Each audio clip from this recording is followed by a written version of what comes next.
नमस्कार, मी रश्मी. काटा चमचे या आपल्या यूट्यूब चॅनलवर तुम्हा सर्वांचं मनपूर्वक स्वागत. आज आपण बनवणार आहोत खारं वांगं. एक गावरान पद्धतीचं खारं वांगं आपण बनवणार आहोत. त्यासाठी मी ते 6 वांगी घेतलेली आहेत आणि ती अशा प्रकारे कट करून घेतलेली आहेत आणि पाण्यात ठेवलेत, नाही तर काळी पडतात. आणि त्याच्यासाठी आपल्याला वाटण करायचं आहे. थोडी कोथिंबीर, 2 हिरव्या मिरच्या आणि सुके खोबरं थोडंसं, 9-10 लसूण पाकळ्या आणि 1 चमचा जिरे. आणि हे आपण मिक्सरवर ओबडधोबड वाटून घ्यायचं आहे. आणि त्याच्यामध्ये हळद आणि शेंगदाण्याचं कूट मिक्स करून ते वांग्यात भरायचं आहे. तर शेंगदाण्याचं कूट आहे 4 चमचे आणि 1 चमचा हळद आहे, छोटा 1 चमचा हळद आहे. आणि फोडणीसाठी कढीपत्ता आणि 4 लसणाच्या पाकळ्या ठेचून घेतलेत आणि अर्धा चमचा जिरे घेतले, चवीनुसार मीठ. तर आधी आपण मिक्सरवरती हे वाटून घेऊया आणि मग नंतर पुढची प्रोसेस करूया. अशा प्रकारे मी असं थोडं जाडं भरडं असं वाटून घेतलं आहे. पाणी अजिबात वापरायचं नाही. आता आपण याच्यामध्ये हे शेंगदाण्याचं कूट वापरायचं. शेंगदाण्याचं कूट टाकूयात आणि हळद टाकूयात आणि याला मिक्स करूया. आणि याच्या अंदाजानुसार आपण मीठ टाकायचं याच्यामध्ये.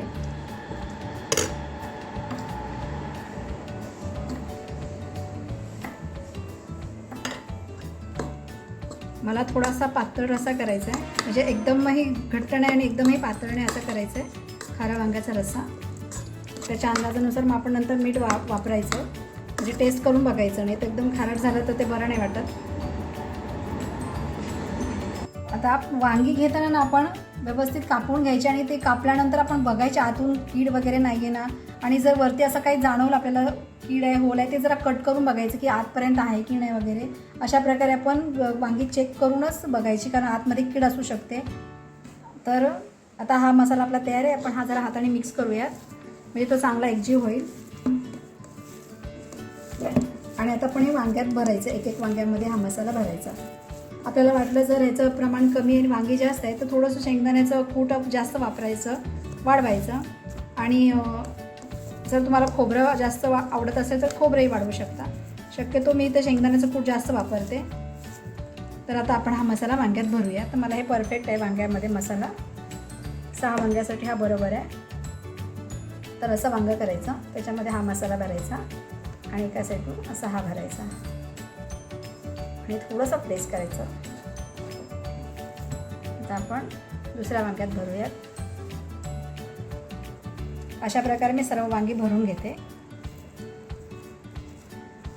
अशा प्रकारे माझी सर्व वांगी भरून झालेली आहेत. आणि थोडा मसाला उरला आहे तो आपण फोडणीत टाकायचा.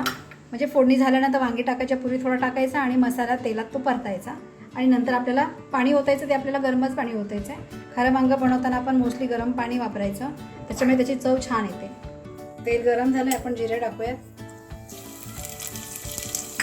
जिरे तडतडले की लसूण आणि कढीपत्ता टाकूयात. जिरे थोडेसे अजून थोडे तडतडू देत.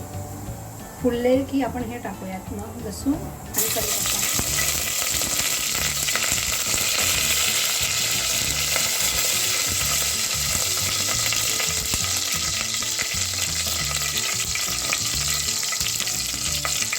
लसूण थोडा ब्राऊन झाला की आपण मग वांगे टाकूया. जरा लसूण थोडा गोल्डन झाला आहे, आता वांगे टाकूयात एक.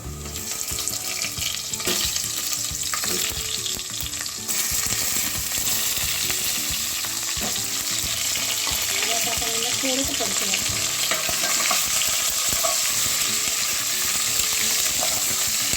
आता थोडा वांगी चांगली परतायची.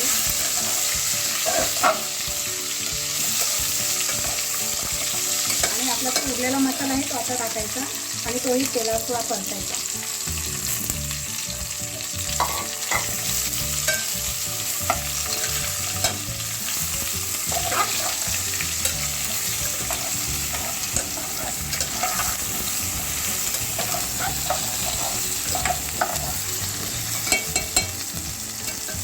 एक अर्धा मिनिट परतल्यानंतर आपण याच्यामध्ये, म्हणजे ह्या वांग्यांना थोडंसं तेलात असा कलर चेंज होतो, मग आपण गरम पाणी ओतायचं त्याच्यावरती.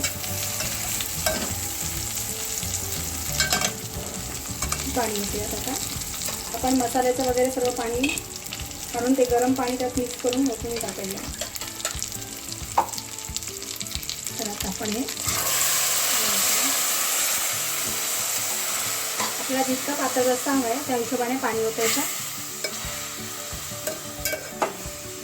मी थोडंसं पाणी घालूया. ते पाणी मी गरम करूनच घेतलेलं आहे. वांगी शिजायला पण हवीत, त्या हिशोबाने आपण पाणी ओतायचं. आणि आता आपण याला मीडियम गॅसवर ठेवून थोडंसं अर्धवट झाकण ठेवून शिजू द्यायचं. उकळी येईपर्यंत मी गॅस फास्ट ठेवला होता. आता उकळी आले. आता गॅस मीडियमवर ठेवून याच्यावरती झाकण ठेवून देऊया आणि चांगलं एक 10 मिनटं शिजू द्यायचं.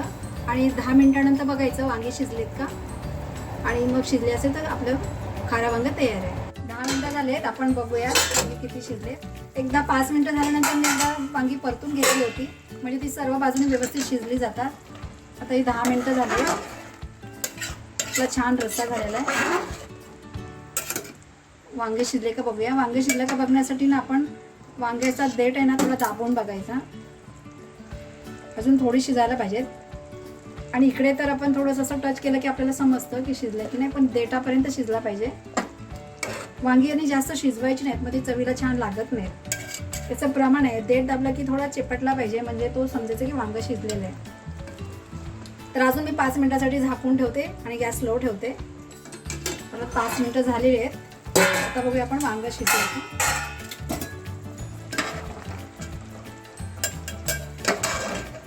तर हवा तेवढा रस्सा झालेला आहे, म्हणजे जास्त घट्टही नाही जास्त पातळही नाही. वांगं शिजले बघायचं म्हणजे काय करायचं, हे आपण देठ थोडं दाबून बघायचा. तो असा प्रेस झाल्यानंतर असा विस्कटला की समजायचं आपलं वांगं शिजलेलं आहे. आणि आता आपण गॅस बंद करूया. याच्यावर थोडी कोथिंबीर टाकूया आणि सर्व करायला घेऊया. आपण आता थोडी कोथिंबीर टाकूया आणि आता सर्व करायला घेऊया. तर आपलं हे गावरान खारं वांगं तयार आहे. ज्वारीच्या भाकरीबरोबर, चपातीबरोबर किंवा भाताबरोबरही छान लागतं. तर तुम्हाला जसा हवा तसा त्याचा रस्सा बनवू शकता. दाटसर हवा असेल तर दाटसर, थोडा पातळ हवा असेल तर पातळही बनवू शकता. तर तुम्हाला हा खारं वांग्याचा व्हिडिओ कसा वाटला आहे मला कमेंट्समध्ये नक्की सांगा. व्हिडिओ आवडला असेल तर लाईक करा, शेअर करा आणि सबस्क्राईब तर नक्की करा. भेटू पुढील व्हिडिओमध्ये. तोपर्यंत धन्यवाद.